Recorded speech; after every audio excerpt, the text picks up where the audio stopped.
ไตเสื่อมตามวัยหรือว่าเป็นไตเสื่อมเรื้อรังเดี๋ยววันนี้หมอจะเล่าเรื่องนี้ให้ฟังนะคะก็เนื่องจากว่าเวลาเราไปเช็คค่าการทำงานของไตค่ะเราจะได้ค่าตัวเลข2ตัวนะคะตัวที่1ก็คือค่าจากตัวผลเจาะเลือดมาจะได้ค่าเครียตินีนนะคะเวลาเขียนตัวย่อบางทีเขาจะเขียนเป็น CR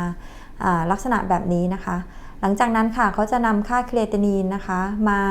เข้าสูตรนะคะโดยการคิดร่วมกับว่าเป็นผู้ชายหรือเป็นผู้หญิงเป็นเชื้อชาติอะไรนะคะรวมทั้งว่ามาคิดรวมกับอายุด้วยนะคะโดยจากสูตรที่เป็นมาตรฐานนะคะสำหรับแนวทางการปฏิบัติของคุณหมอไตทั่วไปนะคะ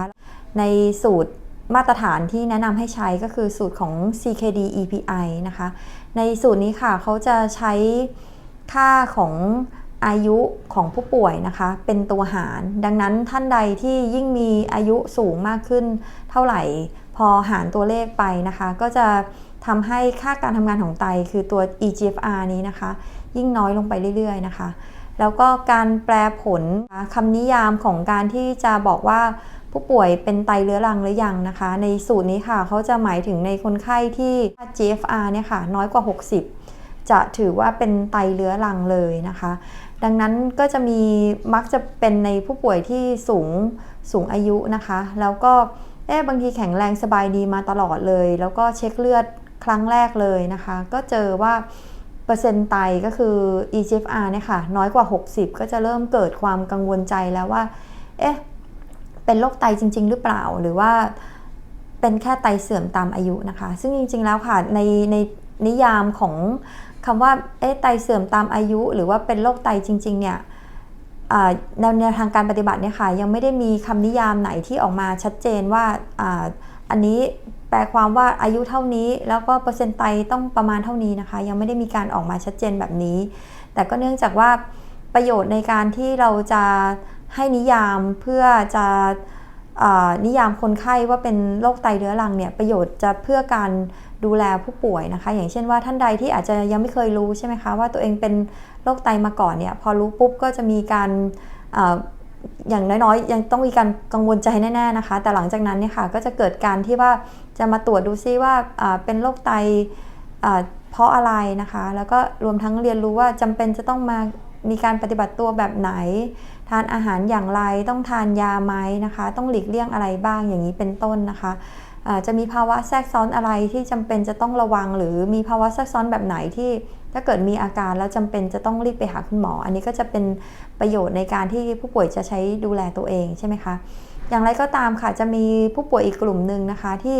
ท่านอาจจะไม่ได้เป็นโรคไตนะคะแต่ว่าเหมือนคล้ายๆกับว่าก็จะต้องมาเสียความรู้สึกเสียเป็นความกังวลใจใช่ไหมคะว่าตัวเองเป็นโรคไตทั้งที่อาจจะไม่ได้เป็นโรคไตจริงๆในกลุ่มนี้ก็คล้ายๆกับว่าก็จะเสียประโยชน์นะคะเพราะว่าความกังวลใจเนี่ยก็เป็นปัญหาใหญ่อันนึงเหมือนกันซึ่งก็แล้วจะทำยังไงนะคะว่าในเมื่อไม่ได้มีข้อมูลที่ชัดเจนนะคะดังนั้นวันนี้หมอก็เลยไปอ่านวารสารเจอฉบับหนึ่งนะคะเป็นการคุยกันของคุณหมอไตกับคุณหมอที่ดูแลผู้ป่วยสูงอายุโดยเฉพาะนะคะมาคุยกันซิว่ายังไงดีจะเป็นจุดไหนดีที่ว่าจะเลือกคิดยังไงว่าท่านใดเป็นไตเสื่อมตามอายุหรือว่าเป็นไตเรื้อรังกันแน่นะคะโดยหมอก็สรุปมาได้ตามนี้นะคะสำหรับผู้ป่วยที่เราจะถือว่าเป็นผู้ป่วยที่ไตเสื่อมตามวัยนะคะข้อแรกก็คือจะต้องไม่มีอาการนะคะไม่มีอาการก็หมายความว่าไม่มีอาการของการที่ว่าไตผิดปกตินะคะหมายความว่าไตทำหน้าที่อะไรเราก็จะยังไม่เสียหน้าที่การทำงานของไตแบบนั้นนะคะอย่างเช่นคนไข้ก็จะต้องไม่มีอาการเหนื่อยของอาการน้ำเกินนะคะหน้าแข้งต้องไม่บวมหลังเท้าต้องไม่บวมนะคะเวลานอนก็ต้องสามารถนอนราบได้นะคะจะยังไม่มีอาการของภาวะน้ำเกินในร่างกายนะคะนอกจากนี้ก็ยังไม่ควรจะมีการเหนื่อยหอบจากการที่มีภาวะเลือดเป็นกรดรวมทั้งการตรวจผลเลือดที่มีความเกี่ยวข้องกันกับหน้าที่การทำงานของไตค่ะควรจะปกตินะคะอย่างเช่นตรวจความเข้มข้นเลือดนะคะความเข้มข้นเลือดเนี่ยไตจะทำหน้าที่อย่างหนึ่งนะคะก็คือไตจะทำหน้าที่ในการสร้างฮอร์โมนไปกระตุ้นเม็ดเลือดแดงนะคะดังนั้นถ้าเกิดว่าท่านเป็นแค่ไตเสื่อมตามวัยนะคะก็ไม่ควรจะมีซีสที่เกี่ยวข้องกับการขาดฮอร์โมนกระตุ้นเม็ดเลือดแดงนะคะ และไม่ควรจะมีค่า BUN ที่สูงเกินปกตินะคะก็คือการเคลียร์ของเสียในร่างกายควรจะอยู่ในเกณฑ์ปกติค่ะนอกจากนี้การควบคุมสมดุลของเกลือแร่ทั้งแคลเซียมแมกนีเซียมฟอสฟอรัสเนี่ยค่ะก็ควรอยู่ในเกณฑ์ที่ปกติค่ะถ้าเกิดว่าท่านใดหรือว่าญาติของท่านใดนะคะอยู่ในกลุ่มนี้ค่ะก็จะเป็นในสถานการณ์เช่นว่าแข็งแรงสบายดีแล้วก็ขอไปเช็คตรวจร่างกายซะหน่อยนะคะแล้วก็เจาะเลือดมาค่ะเจอค่าการทำงานของไตก็คือตัวเปอร์เซ็นต์ไตค่ะน้อยกว่า60ซึ่งโดยทั่วไปค่ะก็ควรจะน้อยกว่า60แค่นิดหน่อยนะคะอย่างเช่นสัก55-50%อย่างนี้เป็นต้นนะคะรวมทั้งผลเลือดทุกตัวเนี่ยค่ะที่หมอเล่าไปอยู่ในเกณฑ์ปกติเลยนะคะส่วนผลปัสสาวะนะคะโดยปกติแล้วค่ะการที่มีโปรตีนรั่วในปัสสาวะถ้าเกิดเริ่มมีโปรตีนรั่วในปัสสาวะเรามักจะถือเป็นข้อหนึ่งของการที่ถือว่าผู้ป่วยค่ะมีไตเรื้อรังนะคะถ้าเกิดมีโปรตีนในปัสสาวะเกิน3เดือนโดยไม่หายไปไหนค่ะโดยทั่วไปเราจะถือว่าเป็นไตเรื้อรังแล้วนะคะแต่ว่าสำหรับวารสารที่หมออ่านเนี่ยค่ะเขาให้ความเห็นว่าในผู้ป่วยสูงอายุค่ะสามารถที่จะมีโปรตีนในปัสสาวะรั่วได้บ้างนิดหน่อยนะคะแล้วก็บางทีตรวจซ้ำเนี่ยค่ะอาจจะหายไปเองก็ได้นะคะอันนี้ก็เป็นข้อที่แตกต่างกันสำหรับคนทั่วไปนะคะถ้าเกิดท่านใดหรือว่าญาติของท่านใดค่ะอยู่ในกลุ่มนี้นะคะก็มักจะเป็นกลุ่มที่ยังไม่ได้จำเป็นจะต้องมารับการรักษายังไม่ได้จำเป็นจะต้องมาทานยาเกี่ยวกับโรคไตนะคะอย่างไรก็ตามค่ะเนื่องจากว่ากลุ่มนี้ค่ะเป็นกลุ่มผู้ป่วยที่มีสูงอายุนะคะดังนั้นต่อให้ท่านไม่ได้เป็นโรคไตจริงๆถือว่าเป็นไตเสื่อมตามอายุก็ยังมีความจำเป็นที่จะต้องดูแลตัวเองยังจำเป็นจะต้อง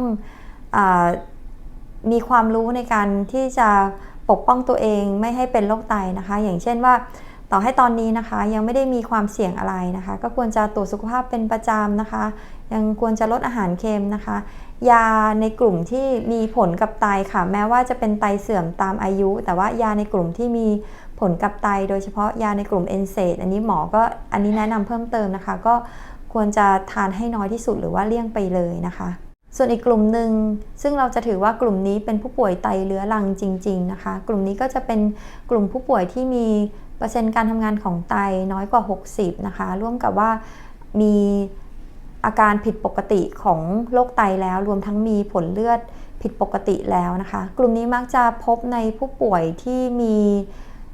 ความเสี่ยงในการที่จะเป็นโรคไตอยู่แล้วนะคะเช่นเป็นผู้ป่วยเบาหวานเป็นผู้ป่วยความดันนะคะรวมทั้งเป็นผู้ป่วยหัวใจโดยเฉพาะกลุ่มหัวใจที่เป็นหัวใจวายน้ำท่วมปอดแบบนี้เป็นต้นนะคะและนี่ก็เป็นความแตกต่างกันนะคะสำหรับผู้สูงอายุที่อาจจะเป็นไตเสื่อมตามวัยหรือว่าจะเป็นไตเสื่อมเรื้อรังจริงๆนะคะวันนี้หมอก็เลยนำเรื่องนี้มาฝากค่ะเรียนรู้เรื่องไตกับหมอไตให้คำตอบโดยแพทย์หญิงกัญญมลสวัสดีค่ะ